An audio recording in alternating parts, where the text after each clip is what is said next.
No passing below the yellow line. At NASCAR's fastest tracks, Daytona and Talladega, there's an unusual rule. The inside apron is out of bounds. A solid double yellow line marks the limit. Drivers aren't allowed to go below it to improve their position. The rule was made to prevent dangerous dive bomb moves that often caused huge crashes. But it's not without controversy. In 2008, Regan Smith crossed the line first at Talladega, but was penalized for going under the yellow while battling Tony Stewart.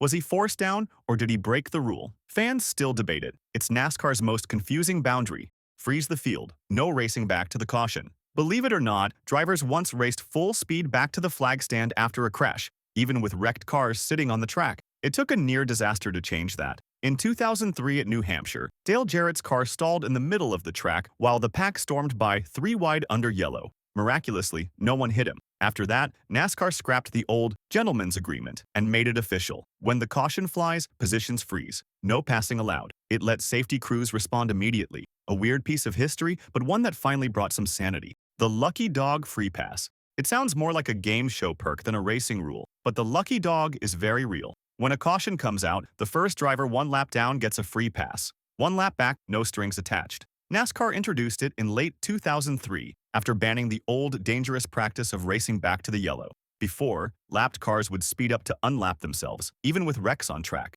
Now, NASCAR picks 1 lucky driver per caution to keep things fair and exciting. The first lucky dog, Ryan Newman at Dover, and he won. So did Kevin Harvick at Daytona. Some call it a charity lap, others call it strategy. Either way, it's here to stay. Wave around rule. Free laps for staying out. As if one free pass weren't enough, NASCAR offers another quirky way to regain laps under caution called the wave around. How does it work? When the leaders pit during a yellow, any lapped cars that stay out and end up ahead of the leader get waved around the pace car to the back of the field, gaining a lap back in the process. Introduced in 2009, the rule was designed to avoid messy restarts with lead lap cars trapped behind slower ones. The trade-off? Wave-around cars can't pit until the next caution, making it a gamble on tires and fuel. But when it works, it's magic, a chance for multiple teams to sneak back onto the lead lap in one lucky move. It's a strange sight, half a dozen cars suddenly darting past the pace car like they're sneaking through a back door onto the lead lap. But in NASCAR, it's completely legal. Green-white checkered overtime finishes. NASCAR fans hated seeing races end under the yellow flag. So in 2004, NASCAR introduced the green-white checkered finish. If a late crash threatens to end the race under yellow, NASCAR adds extra laps for a 2-lap shootout. Green flag, 1 lap to go under the white, then the checkered. At first, it was 1 attempt only. Another crash, and the race was done. But fans pushed for true racing to the finish, and NASCAR responded. Now, they'll attempt as many restarts as needed until the leader takes the white flag. The goal? No more anticlimactic endings. But with overtime comes chaos. Extra laps mean extra drama and often extra crashes, meaning races can run way longer than planned. Love it or hate it, NASCAR overtime guarantees one thing: a wild finish, eventually. Crash clock and the damaged vehicle policy. Fix it fast or park it. In the past, NASCAR teams could spend hours fixing wrecked cars, sending them back out as hazards. That changed with the 2017 damaged vehicle policy. Once a car reaches pit road after a crash, teams have just 6 minutes to make repairs and meet minimum speed. Fail, and you're out. Additionally, only 6 crew members can service the car under caution. If a 7th crosses the wall early, it's an automatic disqualification. Just ask Matt Kenseth. In a 2017 playoff race, his team swarmed the car with too many men after a pileup. NASCAR disqualified him on the spot for violating the repair rules, costing him a championship 4-shot. The rule emphasizes safety and fairness, ensuring severely damaged cars don't linger dangerously on track. Past champions provisional, the petty rule. This oddball rule was basically a star power safety net. Back in 1989, King Richard Petty failed to qualify for 4 races, and TV ratings took a hit without the fan favorite in the field.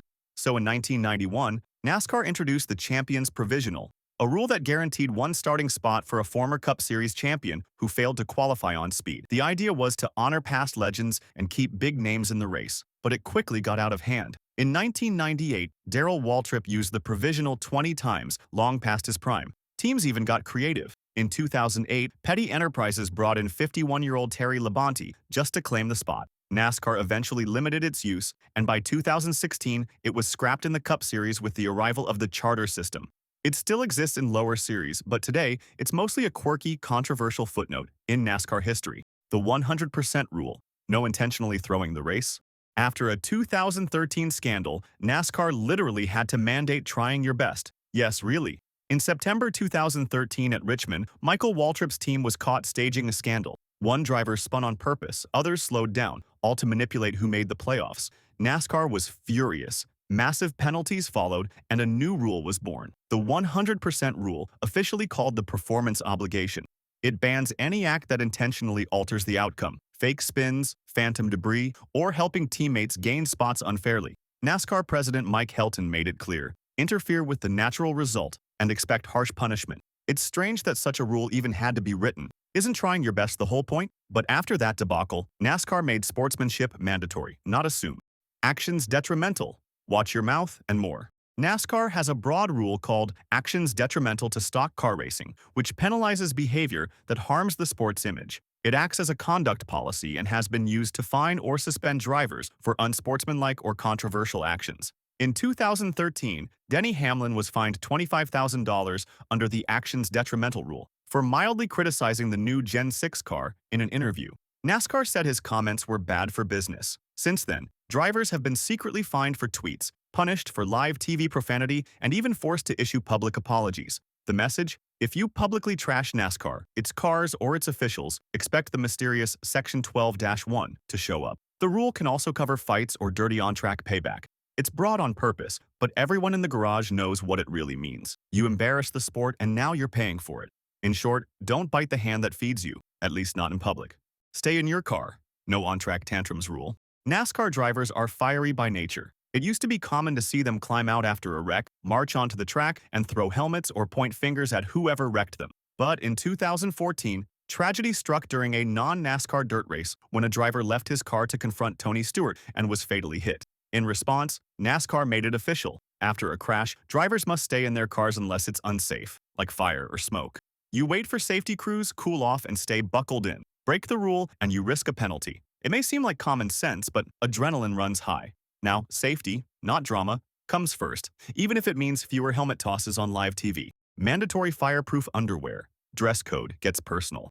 You know a sport's rules are weird when they regulate your undies. In 2023, NASCAR made headlines and sparked plenty of jokes by mandating FIA or SFI approved fireproof underwear, socks, and head socks for all drivers and over-the-wall crew. That's right, flame-resistant long johns are now required. Believe it or not, some drivers used to skip them, wearing regular cotton shirts or shorts under their suits. But after safety meetings and comparisons to F1, NASCAR decided it was time. The reason's serious. Synthetic fabrics can melt to skin in a fire, while fireproof gear buys precious seconds. Fans joked about NASCAR entering the modern underwear era, and some drivers leaned into the humor, even wearing their fireproof gear over their suits. But behind the laughs, it's all about safety, even under the suit. Fueler can't be a multitasker. The no twofer pit stop rule. NASCAR pit stops are all about choreography, and every crew member has a very specific job. One of NASCAR's strangest pit road rules: the gas man can't do anything else while fueling the car. No wiping the grill, no adjustments, not even resting a tool on the deck lid. The reason is safety. Fueling is risky enough without distractions. This rule famously bit Matt Kenseth's team in 2016 when the fueler tried sneaking in a chassis adjustment mid-stop. He placed a wrench on the car while gas was still flowing. NASCAR called it improper fueling and hit the team with a costly penalty. Fans were baffled, and TV crews scrambled to explain the rule. Since then, fuelers stand statue still, staring at the can. It's a weirdly specific regulation, but it keeps chaos and fire in check. Stay in line on restarts. No jumping or diving early. NASCAR restarts are tense. Cars in double file, engines boiling, but there are strict and odd rules governing them. The leader controls when to go within a marked zone, and no one can pass or pull out of line before crossing the start or finish line, even if it's just dropping below the apron.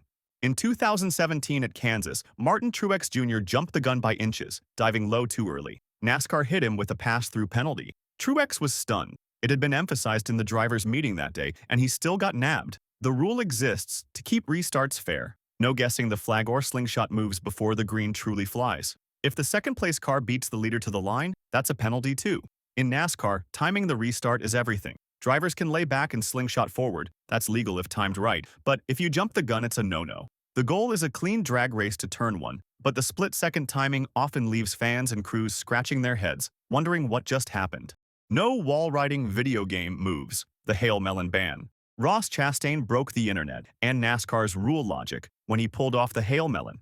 In 2022 at Martinsville, Ross Chastain pulled off the wildest move in NASCAR history. Desperate to make the championship, he floored it and rode the outside wall at full speed, passing 5 cars in one corner like a real-life video game glitch. It worked, and he became an instant legend. But in 2023, NASCAR shut it down.